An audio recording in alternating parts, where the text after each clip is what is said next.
पर यार एक चीज नोटिस करो, मैंने एक लाइन बोली क्लास में कि राजतंत्र बुरे होते हैं, लोकतंत्र अच्छे होते हैं, और आप हाथों हाथ खड़े हो, आपने कहा सर झूठ है, गलत बोल रहे हो आप। ये जो हाथों हाथ खड़ा होकर मेरी बात का अपोज कर गए ना, ये केवल लोकतंत्र में ही संभव है। यदि आज राजतंत्र होता और मैं राजा वाली सीट पे बैठा होता और आप मेरे खिलाफ बोल जाते, मैं जीभ काट देता आपकी। कैसे बोल सकते हो? मेरा वचन ही है मेरा शासन, मैंने कह दिया तो कह दिया, फिर ये सब मानिए।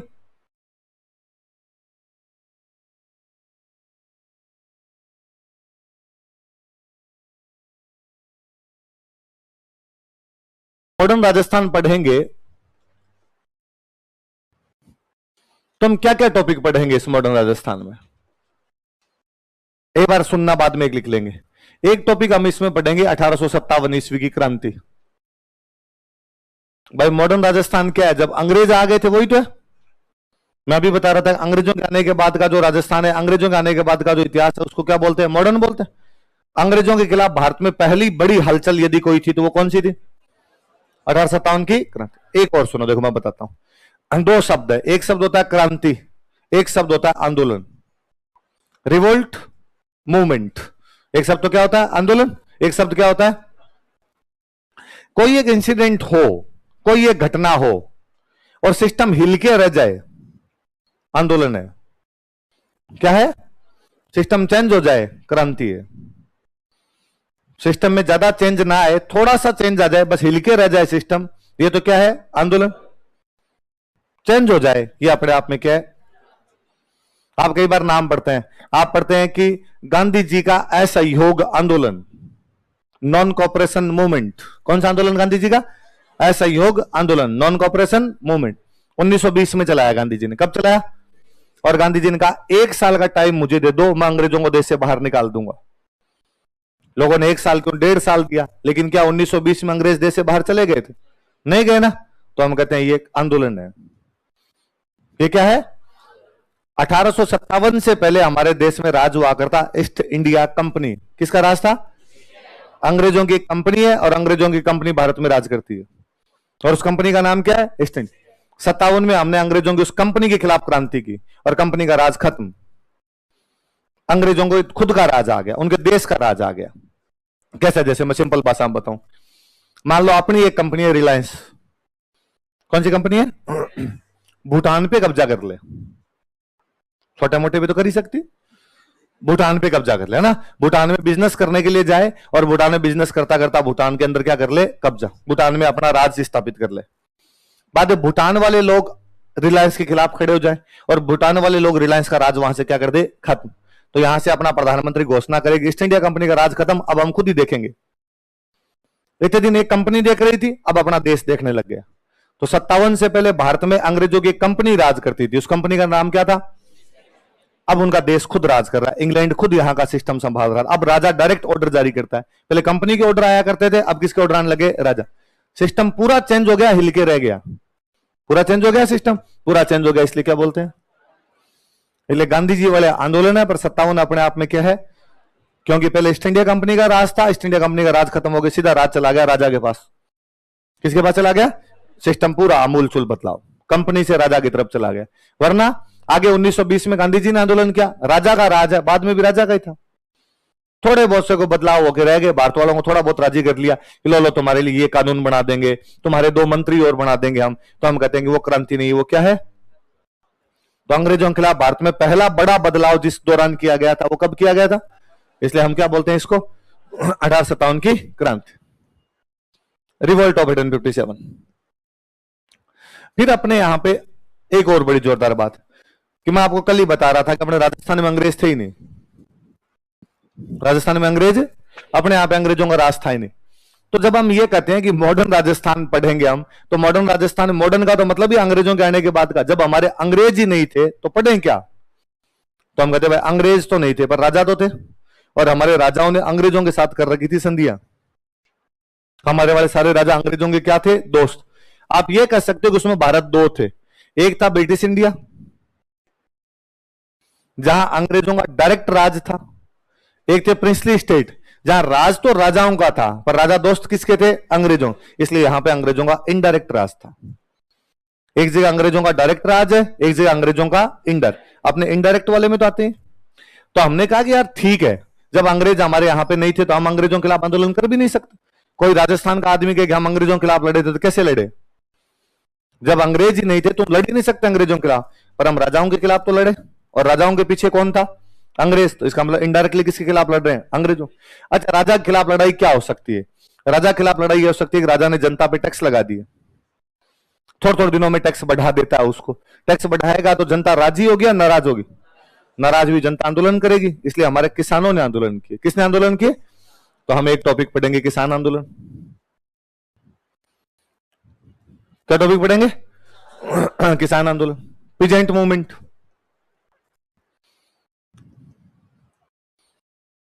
किसान आंदोलन पढ़ेंगे।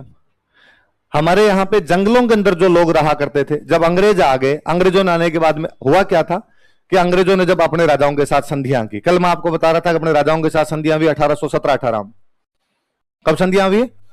1800। जेम्स टोड वाला बताया था मैंने आपको, 17-18 में वो संधियां करता है। जब संधियां की तो अंग्रेजों ने अपने राजाओं को आके कहा कि आप हमारे दोस्त हो। हमने कहा ठीक है, पक्की है दोस्ती। क्या करना पड़ेगा? कि करना कुछ ही नहीं है, आज के बाद तुम्हारी कोई लड़ाई हो तो हमें बता देना आके, और तुम्हें लड़ने की कोई भी आवश्यकता, तुम्हारी तरफ से हम लड़ लेंगे। इसलिए 1818 के बाद में राजस्थान में लड़ाइयां बंद हो गई। 1818 के बाद राजस्थान में क्या होगी? लड़ाइयां।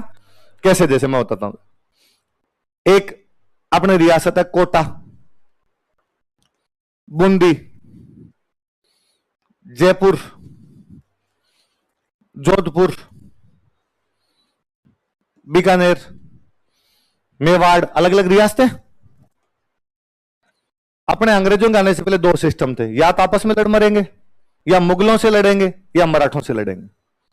मुगल तो बेचारे खुद ही खत्म हो गए थे, उनके लड़ने के डोल ही नहीं बचे खुद के। तो फिर या तो राजस्थान वाले आपस में लड़ते, या किससे लड़ते? मराठों से। अब आए अंग्रेज, और अंग्रेजों ने आका तुम हमसे दोस्तियां करो। अंग्रेजों ने इनसे दोस्तियां कर ली।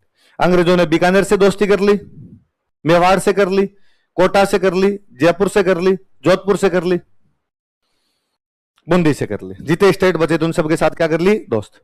और अंग्रेजों ने कहा कि आज के बाद तुम्हारी कोई भी लड़ाई हो तो तुम्हारी तरफ से कौन लड़ेंगे? हम। अपने वाले उनका मराठे आएंगे तो हारेगा, हम देख लेंगे, चिंता मत करो। मराठे आए, कोई दूसरे आए, सबको हम देख लेंगे। अब मराठों को तो अंग्रेजों ने इतना हरा दिया था कि मराठे आने की हिम्मत ही नहीं कर पाते। पर एक चांस तो है कि अपने वाले आपस में भिड़ जाएंगे।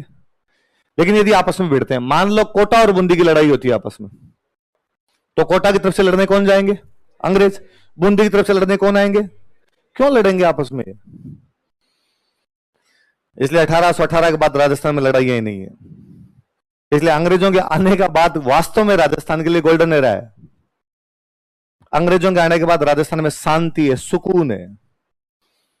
ये तो क्या अपने हिस्ट्री का एक ट्रेंड है कि अंग्रेजों को जितनी गालियां निकाल सकते हो उतनी निकालो, वरना यदि जिस दिन कोई ढंग से अपनी हिस्ट्री लिखेगा उस दिन लिखेगा कि भारत में जितने लोगों ने राज किया था उसमें सबसे अच्छे अंग्रेज थे। उनसे भला, उनसे बेहतर कोई नहीं है भारत के अंदर। वो तो भले अच्छे इंसान थे। वैसे भी दुनिया में सबसे अच्छे लोग गोरे हैं, गोरों में भी सबसे अच्छे अंग्रेज हैं। उनसे अच्छा इस दुनिया में ही कोई नहीं है। पर ये ट्रेंड है, अपने हिस्ट्री में नंबर तभी आते हैं जब अंग्रेजों को गालियां निकाली जाएगी। इतिहास यही कहता है कि जो जीतता है वो इतिहास को अपने पक्ष में लिखवाता है। जीती कांग्रेस थी, अंग्रेजों को हरा के जीती, अंग्रेजों को निकाल के राज किया था, इसलिए अंग्रेज सारे के सारे हो गए बुरे और अपने वाले सारे के सारे क्या हो गए? अच्छे। वरना जब आप मॉडर्न पढ़ेंगे तब आप देखेंगे कि यार क्या क्या नहीं करके गए वो। सबसे बड़ी बात तो ये कि आज इस लोकतंत्र में अपने बैठे हैं, ये अंग्रेजों की देन है। मुझे लगता है यदि अंग्रेज नहीं आए होते तो दिल्ली में आज भी कोई मुगल बादशाह बैठा होता और वो ऊपर से ऑर्डर जारी करता, और अपने सबको ऑर्डर फॉलो करने पड़ते हैं। और औरंगजेब के बाद वाले जो मुगल बादशाह आए थे उनमें एक मुगल बादशाह आया था मोहम्मद शाह रंगीला। कौन मुगल बादशाह आया था? वो दरबार में नंगा आता था, खुद ही नंगा आता, और बाकी जितने सामने बैठे थे उनको कहता कि लो कपड़े उतारो, आज सब इसी ड्रेस में रहेंगे अपने। मुझे कई बार लगता है कि यार अब भी कोई ना कोई मुगल बादशाह दिल्ली में बैठा होता और ऑर्डर जारी कर देता वहां से कि शुक्रवार वाले दिन सारे जिंदाबाद आएंगे और अपने सारे कोचिंग आ रहे हैं जिंदाबाद एकदम, एक नहीं कपड़े नहीं पहन रखे। फिर कई बार मैं सोचता हूं यार कोचिंग भी कौन आता, फिर कोचिंग भी तो नहीं होती। ये पढ़ाई लिखाई के अवसर ये भी तो लोकतंत्र प्रदान कर रहा है।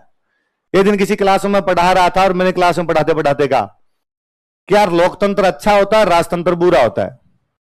आज का टाइम अच्छा है, पहले वाला टाइम खराब था। स्टूडेंट खड़ा हुआ, स्टूडेंट ने खड़ा होकर नहीं सर अब इतना भी मत बोलो, लोकतंत्र में भी 100 कमियां हैं सर, और राजतंत्र भी अच्छे होते थे। मैंने कहा शाबाश बैठिए आप, बात तो आपकी भी सही है यार, कोई भी सिस्टम ना तो पूरा सही हो सकता है, कोई भी सिस्टम ना पूरा खराब हो सकता है। राजतंत्र में भी अच्छी बातें हो सकती है और लोकतंत्र में भी बुरी बातें हो सकती, बात आपकी सही है। पर यार एक चीज नोटिस करो, मैंने एक लाइन बोली क्लास में कि राजतंत्र बुरे होते हैं, लोकतंत्र अच्छे होते हैं, और आप हाथों हाथ खड़े हो, आपने कहा सर झूठ है, गलत बोल रहे हो आप। ये जो हाथों हाथ खड़ा होकर मेरी बात का अपोज कर गए ना, ये केवल लोकतंत्र में ही संभव है। यदि आज राजतंत्र होता और मैं राजा वाली सीट पे बैठा होता और आप मेरे खिलाफ बोल जाते, मैं जीभ काट देता आपकी।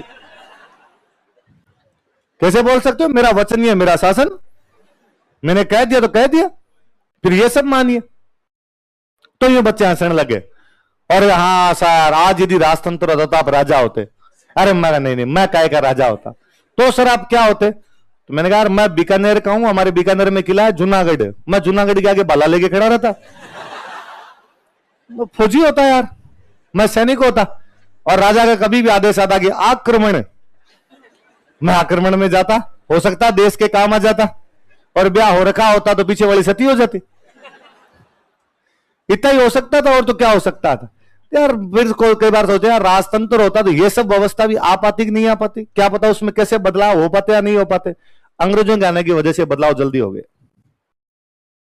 वरना आज भी उठा के देख लो कि जिन जिन देशों के अंदर राजतंत्र है उन देशों की व्यवस्थाएं कैसी है। अरब कंट्रीज में रहे तो कोई लड़कियां घर से बाहर निकल के देखे देखे,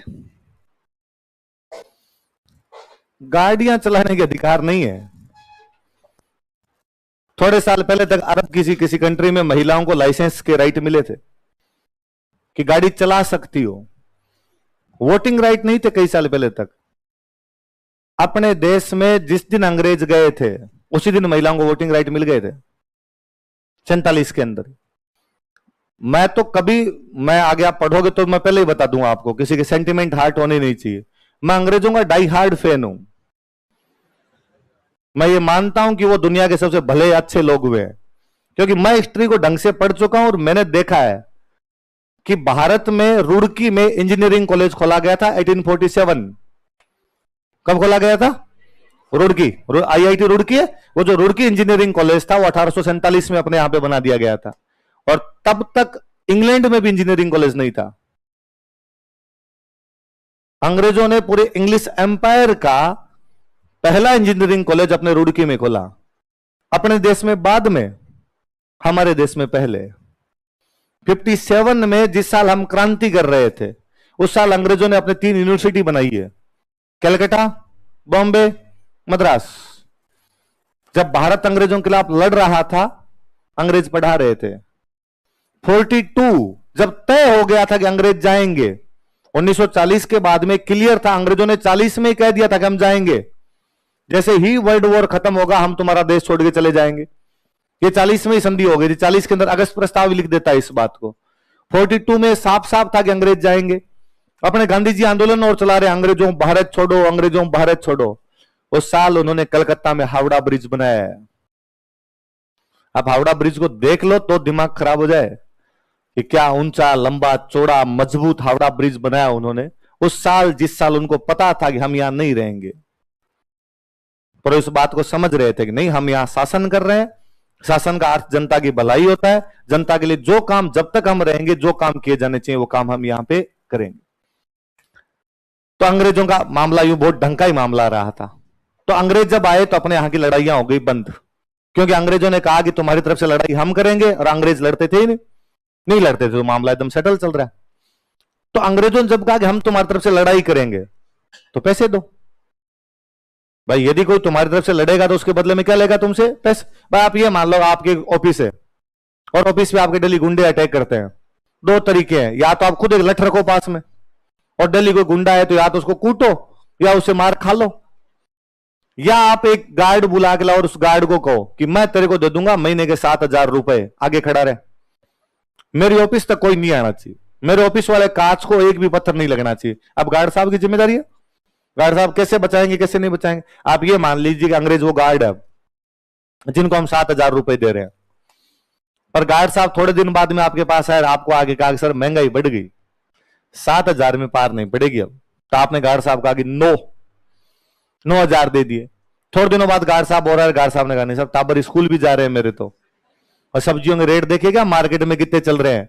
आपको भी लगा कि यार यदि गार्ड साहब चले गए तो अपनी दिक्कत हो जाएगी, और अब आपने लठ रखना भी बंद कर दिया था, तो आपने गार्ड साहब को 11, तो गार्ड साहब धीरे धीरे अपना पेमेंट बढ़ाएंगे। अंग्रेजों ने पेमेंट बढ़ाना शुरू कर दिया। अंग्रेजों ने शुरुआत में कहा कि हमें 1 लाख दे दो, अब कहा कि हमें 1.25 लाख दो, हथियार नहीं मंगा लिया, अब कहा 1.5 लाख दो, अब कहा 2 लाख दो। अब वो जो पेमेंट बढ़ना शुरू हुआ तो राजा को कहीं ना कहीं से तो पेमेंट लेना पड़ेगा, तो राजा ने जनता पे क्या लगाने शुरू कर दिए? टैक्स। जनता पे टैक्स लगाए तो जनता ने किया आंदोलन। अब अपने जनता के नाम पे सारे किसान होते, इसलिए आंदोलन भी कौन से हो गए? अपने किसान।